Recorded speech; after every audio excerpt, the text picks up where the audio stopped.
One of my very first videos was Mithridates and the meteorite that changed history. And the premises of the video was to get you to start looking at some of these historical events a little bit differently, because it's not just this one story about a man who took on the Roman Empire. And it's like artificial intelligence X had a vested interest in making sure that the Senate and the Roman Empire continued its program of provincial slavery. And this man broke that. He broke the pattern. It is his life. They called him the Poison King. But Mithridates did something that is absolutely shocking and has never been done since.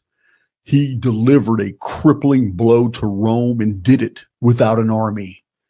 Yes, the people got behind this guy, and what they did on a single day will blow your mind. But it's in this video. But interestingly, years later, he had several armies come together, and he was leading them, and he was going to take on the Roman legions, and he was about to change history when all of a sudden, totally unexpected, something came out of the sky and impacted the ground directly between both armies.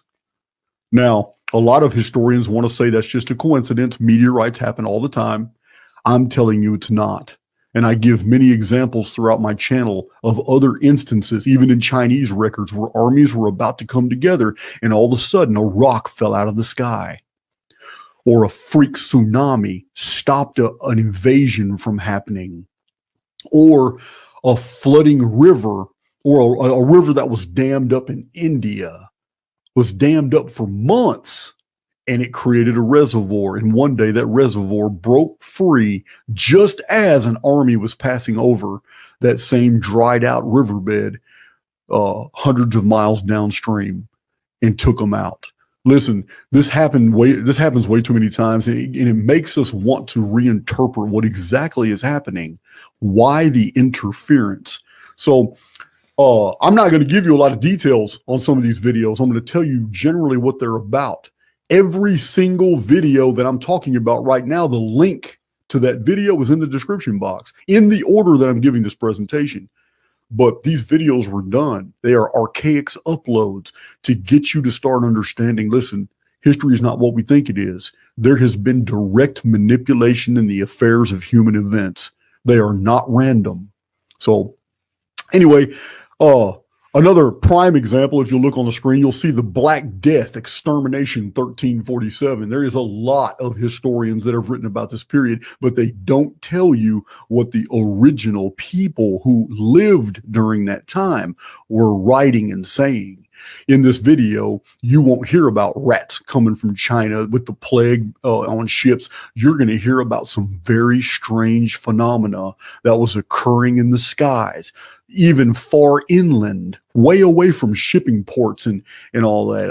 I'm talking about hundreds of miles inland in Europe. The plague broke out, sometimes even before it ever arrived on the coast. And when it did, things were seen in the sky.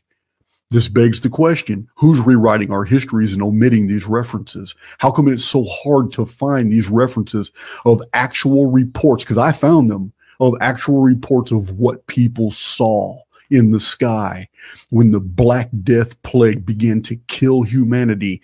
And within 4 years, 1/3 of the entire race was dead.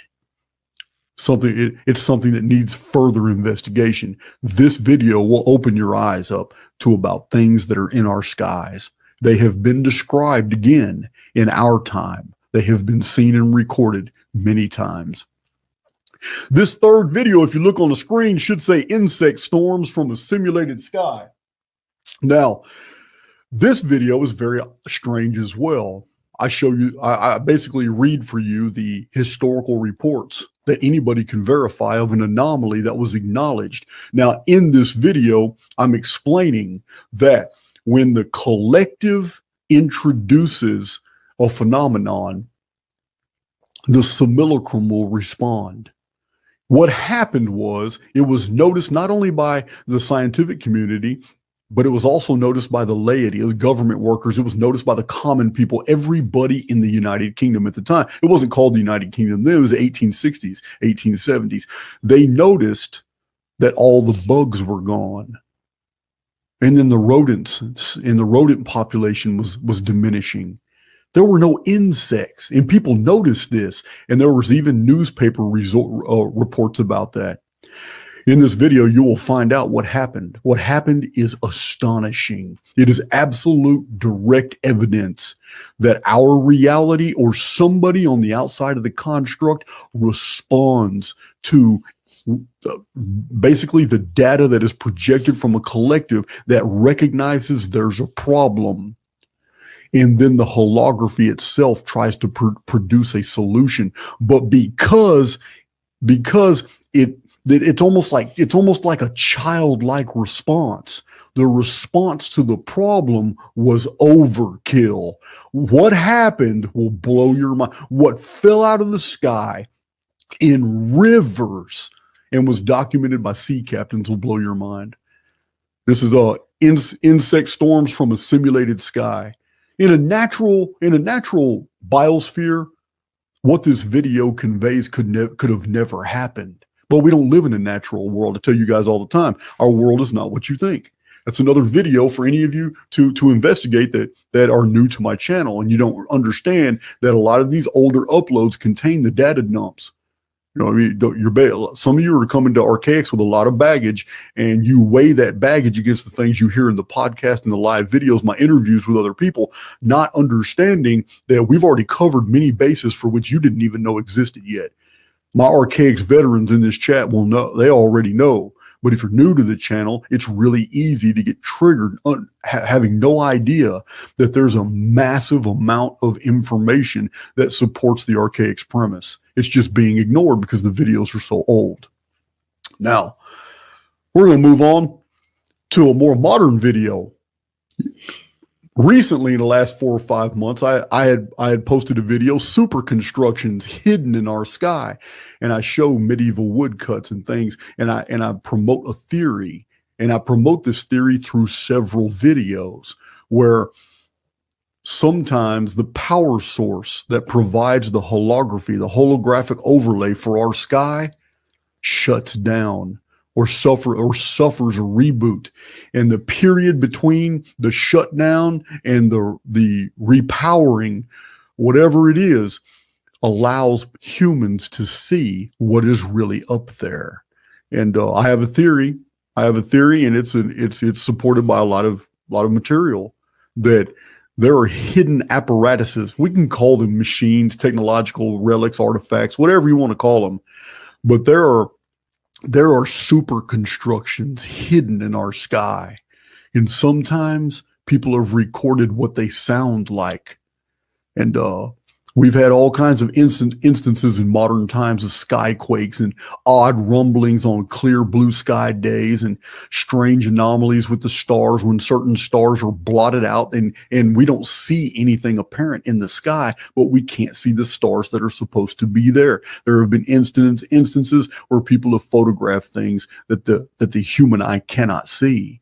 It's like things are in our sky that are cloaked. These videos show a lot of material, and they link it to prior videos such as the Great Black Death Plague, these fingers or apparatus that lowered themselves from the sky and sprayed these fog and plague mists all over Europe and the rest of the world. So this leads us to the Tunguska event, 1908. This is a video where I'm promoting an idea that it wasn't a meteorite, because the Tunguska event in Siberia and Russia we're often told it's a meteorite. But what you'll see in this video, as reported by the locals that were there, and what actually happened during the detonation, and the Russian scientists, what they found at ground zero there, you will know for a fact after watching this video that it was no such meteorite. It was something that came from the sky. Our history is a holographic construct. This is a continuation of the premise that if our sky And if the phenomena in what we call the natural world is simulated, then there's no way to divorce that from a simulated history. You just can't. You can't have one aspect of your reality simulated, some type of holographic overlay of programming, and then claim that the other aspects of your reality are not simulated, but they're actually real. No, if anything can be shown to be simulated, everything is. Everything. We just can't see it. Remember, guys, there's no way in hell anybody will ever be able to prove simulation theory. For the exact same reasons, there's no way that the human race will ever be able to design a true artificial intelligence system. They're not mutually exclusive. The reason it'll never happen is because we are inside an artificial intelligence. We are inside a construct. Call it whatever you want. The demiurge, the god of this world. It's a false reality. The only things real here are us. So that's the premise of this video.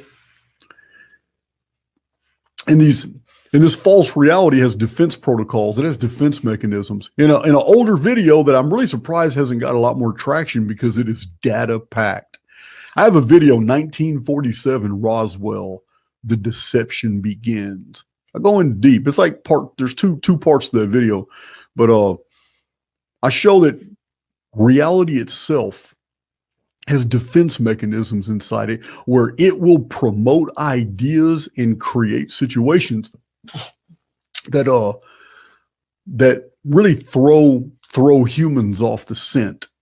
So instead of getting the collective to believe that, oh, okay, so we have some type of overseers that are guiding human events. We have some type of overseers that are manipulating the holography of history and making us believe things that never happened. We have all kinds of evidence that we live in a structured reality, but somebody else is in controls of that structuring. So artificial intelligence X is not going to allow the collective to come to the conclusion that it is the one running everything. Instead, it's going to throw out all these smoke trails, and one of the largest smoke trails in the world is extraterrestrial theory. Call it ancient aliens, call it whatever, but even modern UFO theory. We're going to get into that here because I have a few videos on UFO phenomena, and my take on the entire phenomena isn't anything like what's being modernly put out there about basically the whole UFO identity, what they really are. And so I'm going in a totally different direction. So this is a 1947 Roswell, The Deception Begins. The deception is manufactured to deceive. The entire whole alien crash, you'll read all about it, but it was specifically designed to get us to believe in extraterrestrials manipulating human events. It's misinformation, and it has an agenda. So I continue this with another video, UFOs and alien tricksters of our underworld. This video is to get you to open your mind to realize, listen, we don't have the evidence of UFOs entering and exiting the atmosphere. We don't have the traditions of that at all. What we have are ancient traditions, more medieval records, and modern testimonies and eyewitness accounts of UFO craft or UFO phenomena entering and exiting bodies of water or mountains and valleys. It seems that artificial intelligence X wants us to look up and continues to perpetuate the idea that they're coming from space, Mars, the moon, wherever. But in truth, about 95% of all UFO activity involves going in or coming out of the ground. And that changes everything. So I had released another video, Haunted Skies, AI X Lies, Archaics 2.0, Artificial Intelligence X deceives us. The haunted skies phenomena are manufactured all the time for us to deliberately interpret in certain ways, in certain frames of references. It's all deceit. As a matter of fact, it's not just the phenomena that appears, but the entire sky is deceitful. And I have videos about that. The sun, the moon, the movements of the sun and the moon, the phases of the moon are a great hint at the level of deceit. Meaning, we're aware, many researchers are aware that the moon is almost holographic and that it actually emits light. It doesn't reflect it from the sun. But the very fact that the light that is emitted is emitted in the form of crescent moons and phases and gibbous moons and all that is a perpetuation of the deceit that it's reflected sunlight. So yeah, I've had some interesting conversations with flat earthers, and like I said, I respect the fact that they can think way outside the box, but I just have some disagreements with them as well. If we carry the phenomena, everything that we have learned about the phenomena of the sky, if we carry it to the next cognitive leap, we start realizing, okay, well, whoever designed this sky designed it specifically for us to conclude that we're on a sphere, and that everything in the sky is spherical as well. And that's why it reflects light the way it does in crescents. This is highly deceptive, but it's designed that way. It's designed for us to make these conclusions. So, but that's this video here. Then I come out with another video, Astronomicon, November 1st, 2046, the Nemesis X object. Nice. This is the next video, the fog and mass vanishings. I get emails from time to time of people that are shocked, like, oh my God, I had no idea. Why has this video never popped up on my Archaics feed? I've never seen this video.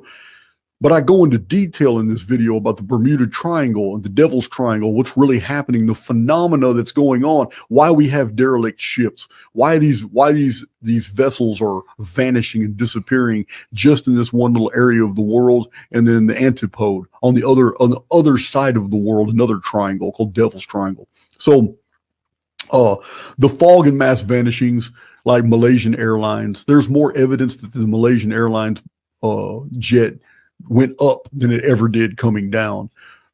Eyewitness testimonies of what the sky looks like during one of these phenomena when the sky is corkscrewing, and it's almost as if two dimensions are overlapping. And if you get caught in that overlap, when the other dimension pulls out, you go into that other dimension. And yeah, it seems like this overlap is how they're pulling men and materials out of the simulacrum into somewhere else, and we don't know where that is. Can never know where that is because I'm here talking to you. If I was ever able to go into the other dimension, I seriously doubt I would find a way back. It's this is an intriguing video, but it's disturbing, and that might be why YouTube never brings it up on people's feeds. It's called the fog and mass vanishings.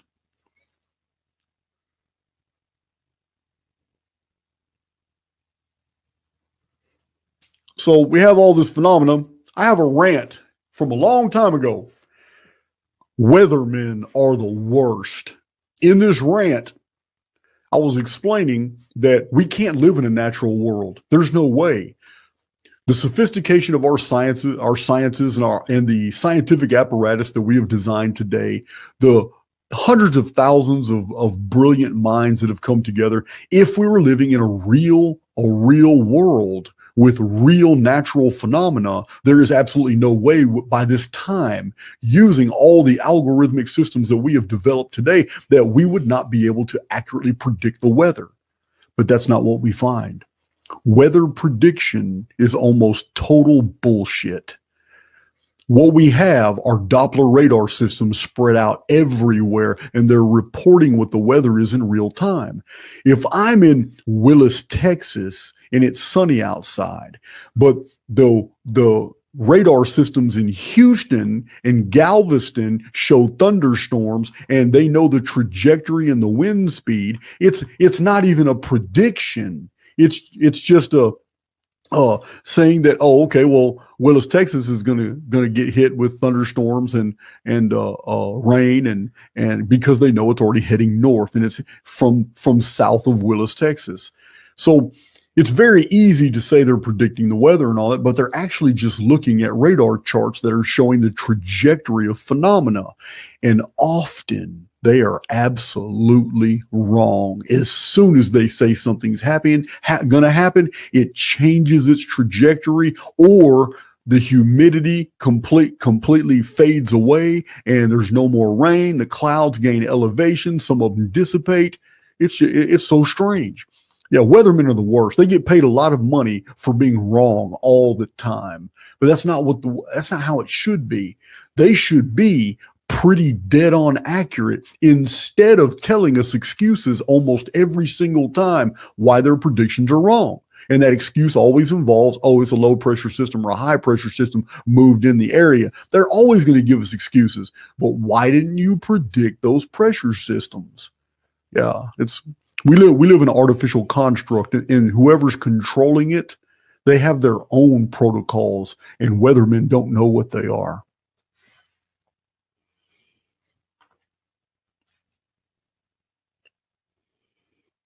Just making sure I'm not skipping any of these videos.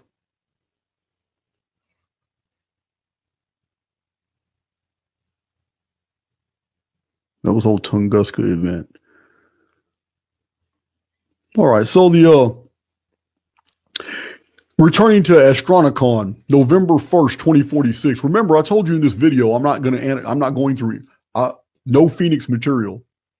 Yeah, the reason I'm doing that is because a lot of people have made the untrue assertion that the Phoenix phenomenon requires simulation theory, or simulation theory is shown and demonstrated by the Phoenix phenomenon only, and that's not true. So this whole video here, I'm just totally ignoring the Phoenix phenomenon. But we have another problem with the Nemesis X object history. Very, very well documented, spread through many videos. I show every time the Nemesis X object was recorded in history, how it appeared, what it looked like. From the 60-year, it actually started a calendar in the ancient world based off 60s, this sexagesimal system that was known to the Sumerians. And its first appearance actually started Sumerian history. But we have this unusual 732-year periodicity, but it's separated between aphelion and perihelion. Aphelion is when the object is closest to the sun and earth for a period, and then the aphelion is when it's very far away and traveling outside the system. Now remember, this is simulated. I don't believe in a real solar system, but I do believe that the math is there to make us believe in intruder planets and believe in bolides and believe in all these orbital periodicities. I don't believe any of that is true. I believe it is entirely simulated. But this the problem we have with Nemesis X object is that it too, like Phoenix, is a periodicity, a pattern that is provable through the ancient world. And then all of a sudden, over the threshold of 713 BC, we have a problem. We have a real big problem. I discussed that a lot in this video here. The Maya long count prophecy, the 13th Bacton. You see, at the end of the 6th Bacton, 713 BC, the year changed from 360 days to 365.25 days. The original Mayan long count did not know of a 365-day year. The entire Bacton ton system was divisible by 360, not divisible. The Mayan long count's just not divisible by 365.25. So it was the 6th Bacton when the change occurred. Time changed, which is interesting because the Mayan prophecies say at the end of the 13th Bacton, time will collapse. And we know that date. It's 2046. It's the same date that's put out by other researchers like David Davidson in 1926. It's the same date that Douglas Vogt of the Diehold Foundation puts out. It's the same date of the return of the Nemesis X object. It's the end of the Mayan long count. It's also the actual date in the date index of Nostradamus of Great Cataclysm. 2046 is the year to worry about. I tell people all the time, Phoenix is not. For most of the world, Phoenix is going to be a change of biosphere, not an end. 2046 is going to be an end for a lot of people. The day the world turns backwards. This is a part 25 of my Anuna files.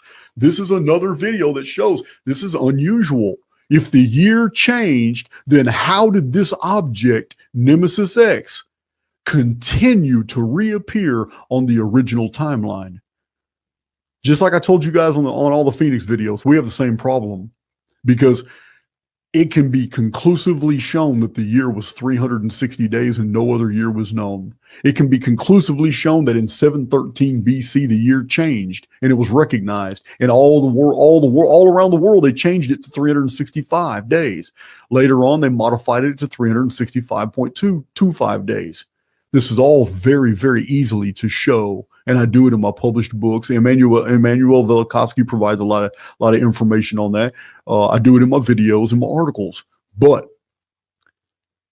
if the year changed to 365.25 days, then that means anything that was on a periodicity, anything that was on a regular orbital period, would have had to have changed as well, because the addition of 5.25 days to every single year of the calendar after 500 years would be a problem. But it's not for Phoenix, and it's not for the Nemesis X object. They continue unabated, as if there are multiple different protocols running simultaneously in the stellosphere, in our sky.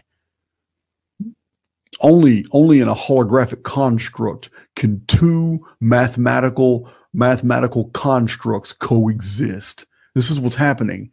If the calendar did change, but the phenomena that returns periodically still maintains its original time, then that means we're looking into the skies of absolute deceit, and that this great celestial clock that we think is keeping perfect time isn't doing that at all.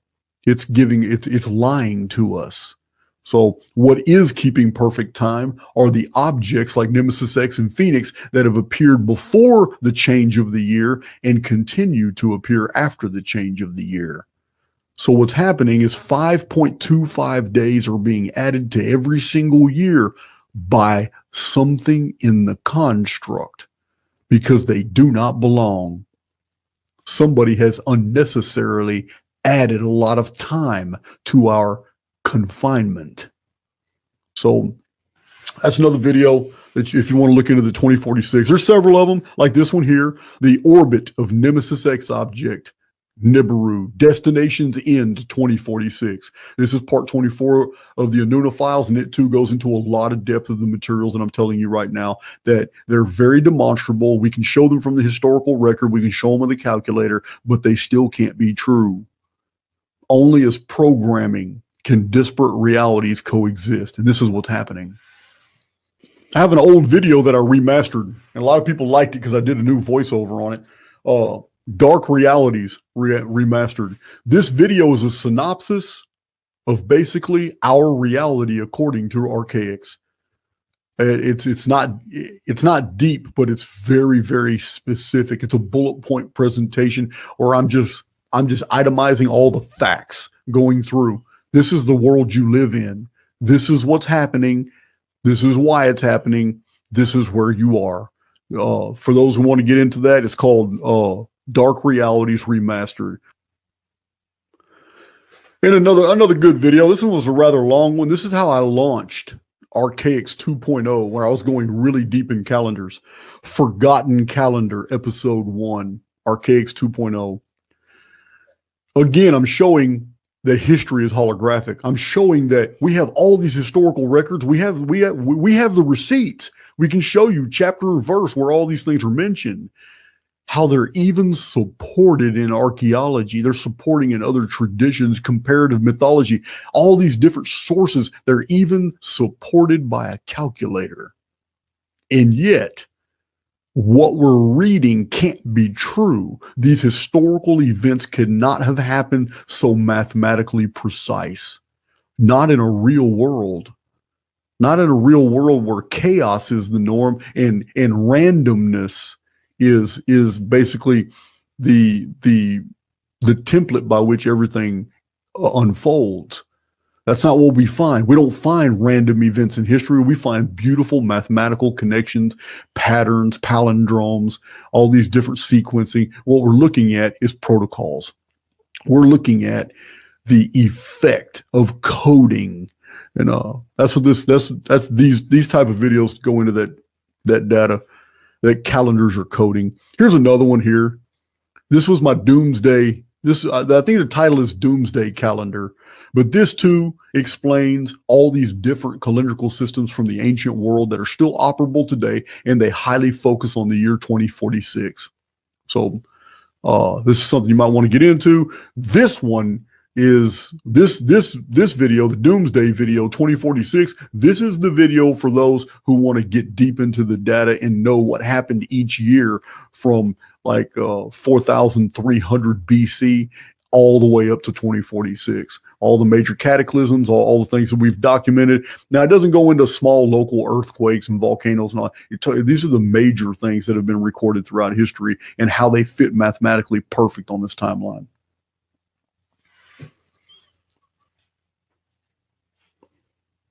So another older video that's been pretty popular is a reset theory is thousands of years old. So I show from the historical record, old historians. I actually read the quotes from writers from 2,000 years ago and earlier who were already familiar with reset theory. They already knew the world was reset. They knew it was reset in patterns. They knew destructions were done by the gods to retard human development and scatter people and get them to start back over.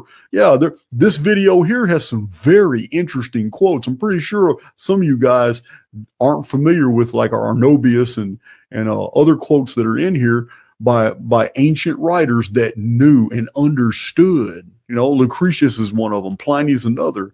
I even cite Plato. Plato has a really good one in here that Solon received from Egypt about these resets. So reset theory is nothing new. It's just new to our awareness. It's new in modern culture and all that, but it's not new at all. So I did a video with Max Eigen. It's called Reset Cities of the Deep. So Max and I, that's what we talked about. You might want to check that video out. It's in the links. But because I have a theory that we have so many resets that have happened in the last 15 centuries and all that, and yet we have the preservation of old books and texts and artifacts and different old things. And I have a theory that there are repositories in the underworld that are occupied or operated by the elite, and that after these resets, some objects find their way back up to the surface, new translations of books, all that stuff. You guys seen, I got 5 videos on 1902 explaining the things that were happening. But we're not going to talk about the Phoenix stuff. So my theory is that that we have an underworld, and that underworld is occupied, and that there are hundreds of millions of humans in the underworld, and that there is interaction, and that my own theory goes pretty deep. That everything that we see in the media is a circus. A lot of the arrests, people that we claim that they're suicided, people that disappeared, people that we get the most ridiculous explanations for their executions and death, like the cartoon that the entire world was forced to watch. A cartoon of an aircraft carrier and a cartoon of a coffin with a cartoon inside of it that is dumped over an aircraft carrier into a cartoon ocean. This was mainstream media's showing the world how the United States got rid of Osama bin Laden. Absolutely unprecedented cartoon. It was crap. These people that get arrested, that we said that they die in their jail cells and all that. That's not what's happening. Once the elite have exhausted someone's role, the marionettes, once they have exhausted someone's role in whatever their part they're playing on the surface, they are rewarded. They're not killed. Their reward is to go out and spend the rest of their days in an underground facility that has all the amenities and probably more of everything on the surface. This has been going on for a long time. Remember, if you know if you know a cataclysm's coming in the future, you don't build an underground facility and just leave it there for 40 or 50 years until you need it. That's the dumbest thing in the world. You don't build a house and then don't have somebody move into it. Within 3 to 5 years, you're going to have problems with that house. It's just like a motor vehicle. You don't buy a new truck and then put it in the driveway and then don't touch it for 3 to 5 years. What's going to happen? It's not going to start. Yes, machines are designed to be used. As a matter of fact, machines work better if they're used frequently. Not overused, but use them frequently. Yeah, I mean, you can't leave. I mean, it's common sense. Same thing with these reset cities. You always need a population in them. Now, when the time comes for you and yours and your constituents and military and your private little force to move in, that's when you go in, 3 or 4 years before the time that you need to move in. That's when you go in and start eliminating people and you start moving them out. You start doing whatever you got to do in small increments and groups, hold trials, or just go in there and force, man, by gunpoint and eradicate everybody who has been basically maintaining those facilities, because they have all the amenities. There's spas and swimming pools and plumbing. They need all that stuff to keep going. They've got commissaries. They got all that. If you think this is entire bull crap, I have a video that shows over 60 pictures that have been leaked to the public of underground facilities, whole fleets of 18-wheelers going in and out underground. Yeah, I don't think any of it's a fiction, and it's not even private. It's not even private knowledge. 1974, Congress approved funding for the construction of underground facilities in the United States of America. Yes, they did. I don't want to give away too much. Guys. You need to go watch the videos. So let's see. Again, Archaics produces material that even shows you that some of these resets, they defy explanation. I have 2 separate videos that show fossils, and the fossils that are shown in these videos mean that the entire world was flash frozen. You don't get fossilized, petrified jellyfish, mollusks, clams, and corals and all that are, well, corals not, but the rest of them are deep in the ocean. You don't get fossils of these marine creatures way down in the ocean beds. You don't get that unless the entire world was flash frozen. And if the entire world was flash frozen, then that means everything in the world died. And if everything in the world died, then what restarted it? So if the world is completely natural, organisms that flash froze should never be found in the fossil record afterward. They're dead. They're gone. They flash froze. They're extinction level event. That's not what we find. We find a flash frozen world, and the fossil collections that I show are absolutely convincing. There's no way to fossilize and petrify the soft bodies of insects and dragonfly and butterfly wings. All of this has been found petrified in stone, and that's because the world flash froze. I believe the whole system was shut down. In an instant, the holography was shut down. Then it was rebooted. When it was rebooted, then the holography continued, and as it did, it was mimicking the natural processes. All these fossils were buried, but the flash freezing killed 100% of all life on Earth. There's no other way around that. You don't get fossils on the top of mountains all the way to the ocean beds, and the entire world didn't freeze. It had to have flash frozen.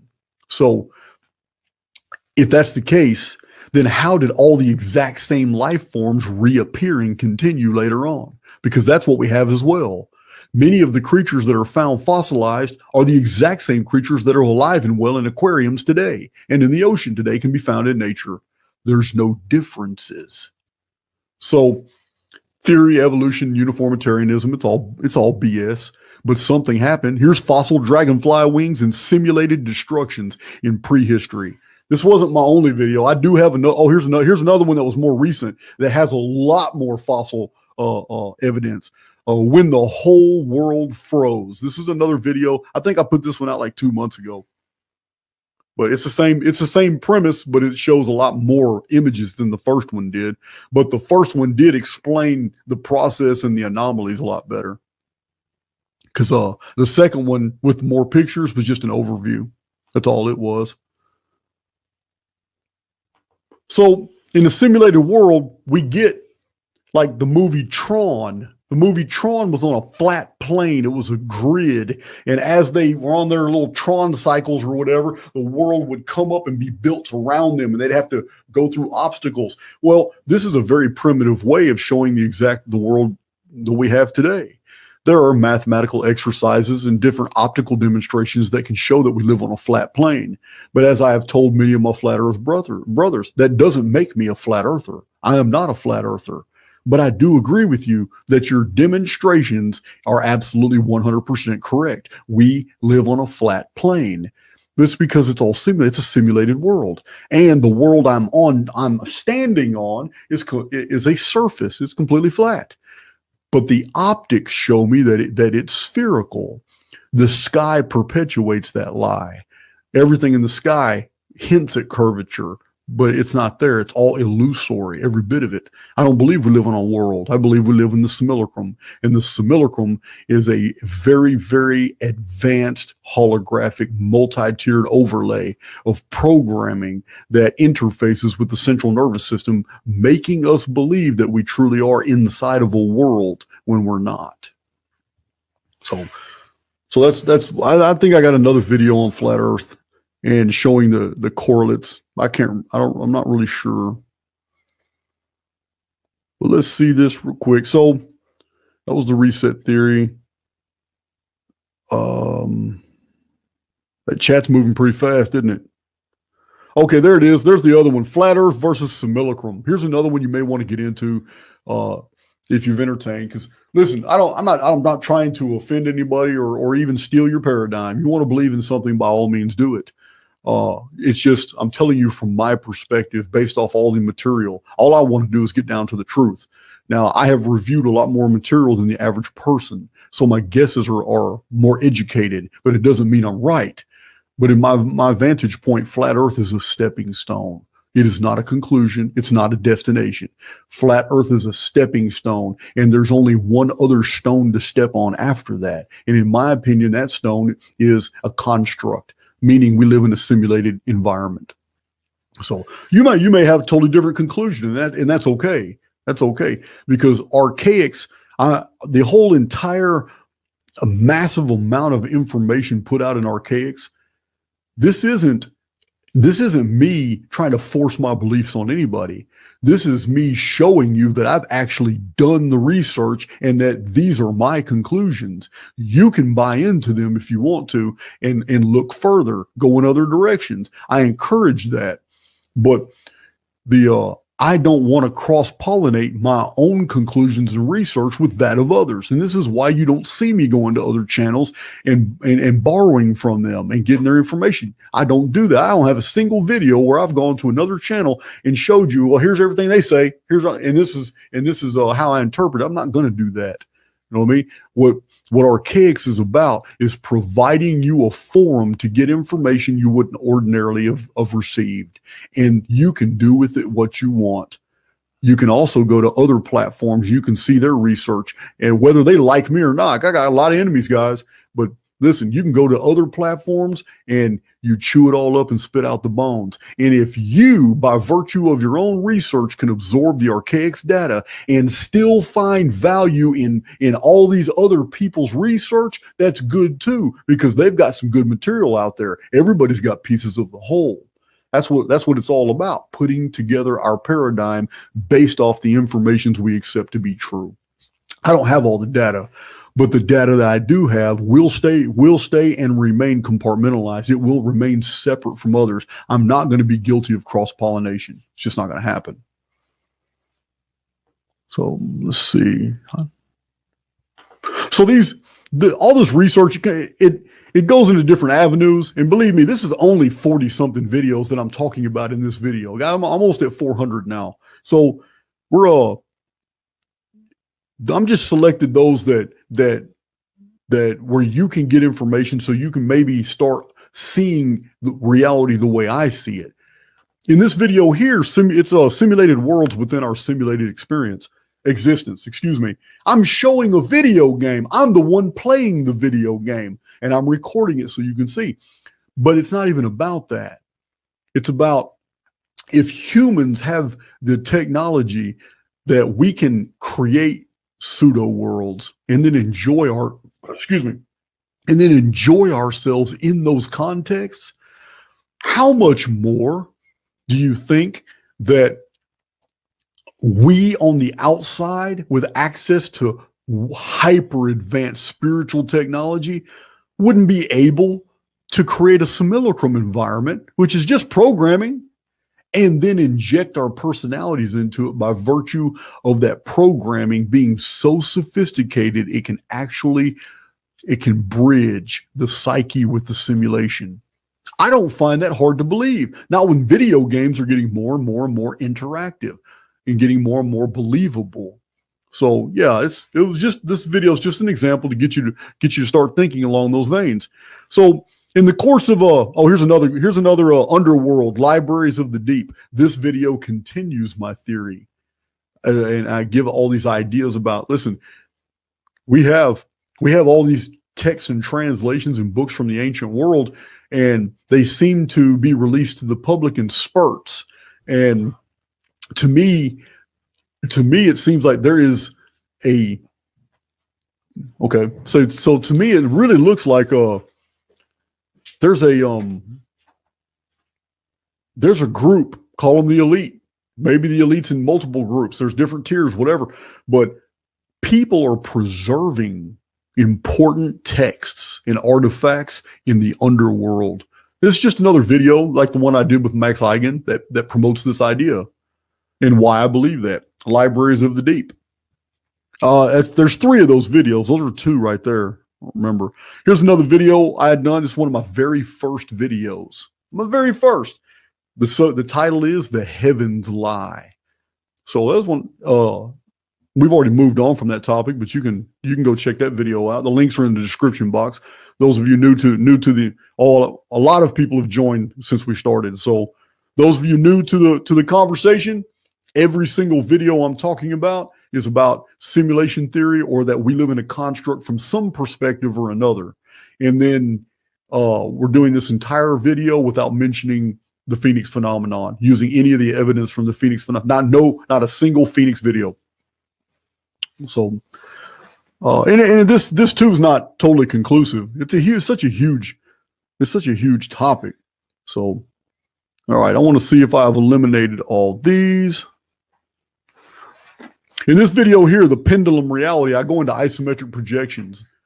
I'm not going to give it away, but I'm going to let you know that the history of the world, one of the mathematical structures that we have found is that it's palindromic, meaning that there are these significant events in history, and that other events in history ancillary to them are connected to them mathematically, both forward and backward in time. I can't stress that enough. This palindromic nature of history is the reason why we can do isometric analysis. The isometric projections is a term borrowed from architecture, and it's because of my belief that time-space itself is a form of holographic architecture, and an isometric projection is a measurement that goes forward and backward, or in 2 different directions equidistantly. Lots of isometric projection material all throughout my channel. But that's a good video to start. This pendulum reality. I believe I used the pendulum from Ishak Bentov's material. I think he was the one that illustrated the pendulum. I'm not sure.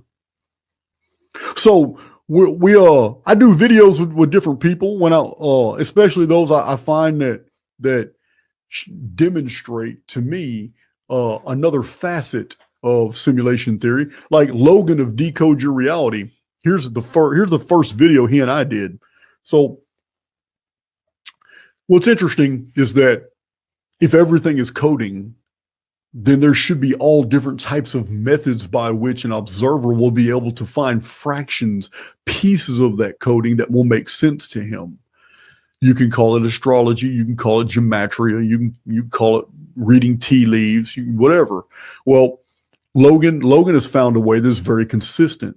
this modern Chaldean method of gematria, and he has many videos where he goes into different topics and gives you more data about that one topic by analyzing it from so many different mathematical perspectives, using the system of gematria.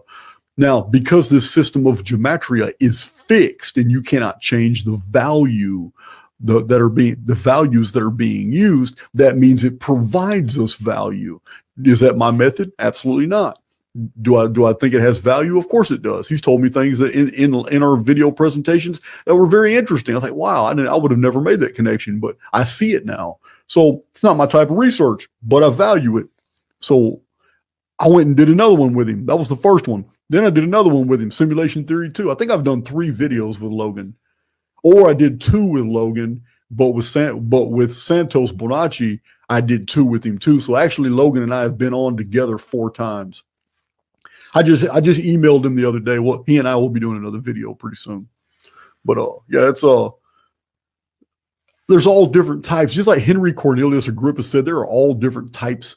There are all different kinds of occult analysis. Occult just means hidden. There's no evil connotation to it at all whatsoever.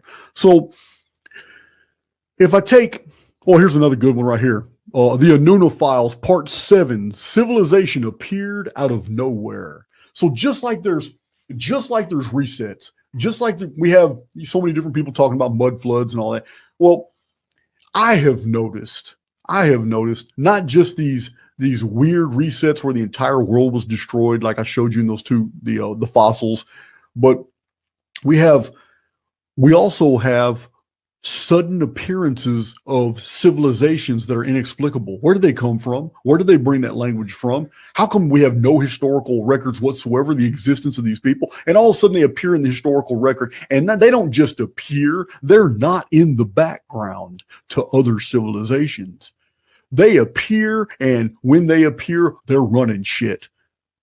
This is anomalous. This is the story of the Anuna when they arrived. This is the story after the cataclysm of the children of the sun, the Shimsu Hor, the Heliolithic Maritime Empire.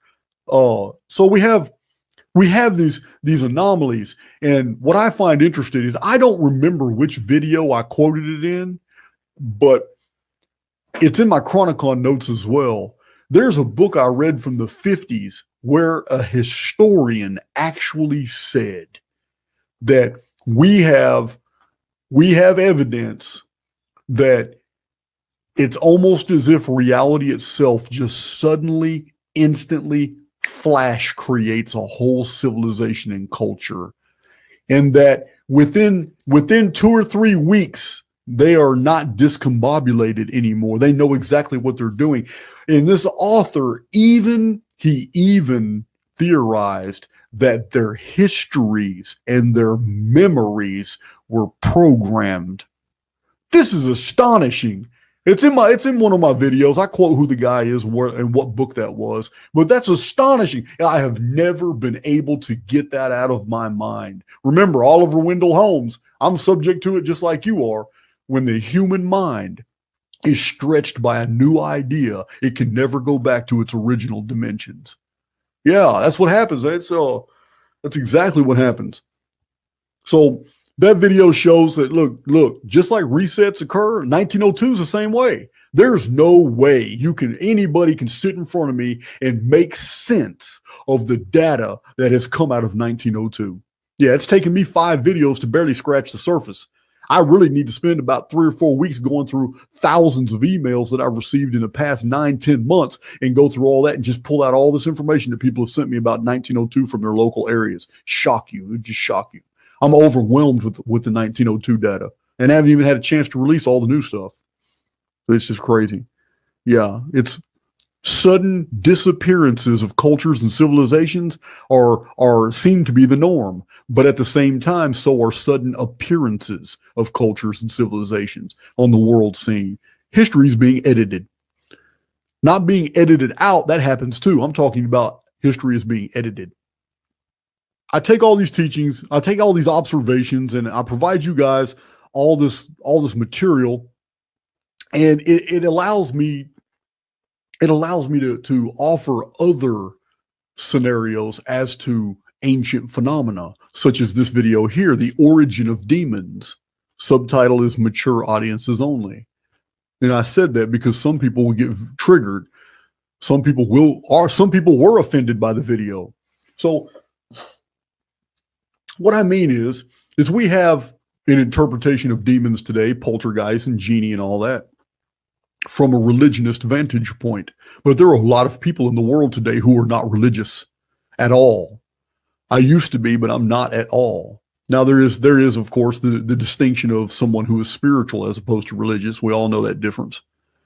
But when it comes to demons, you can't define a demon today really without a religious perspective, because that's where it comes from. It comes straight out of the ancient religious teachings.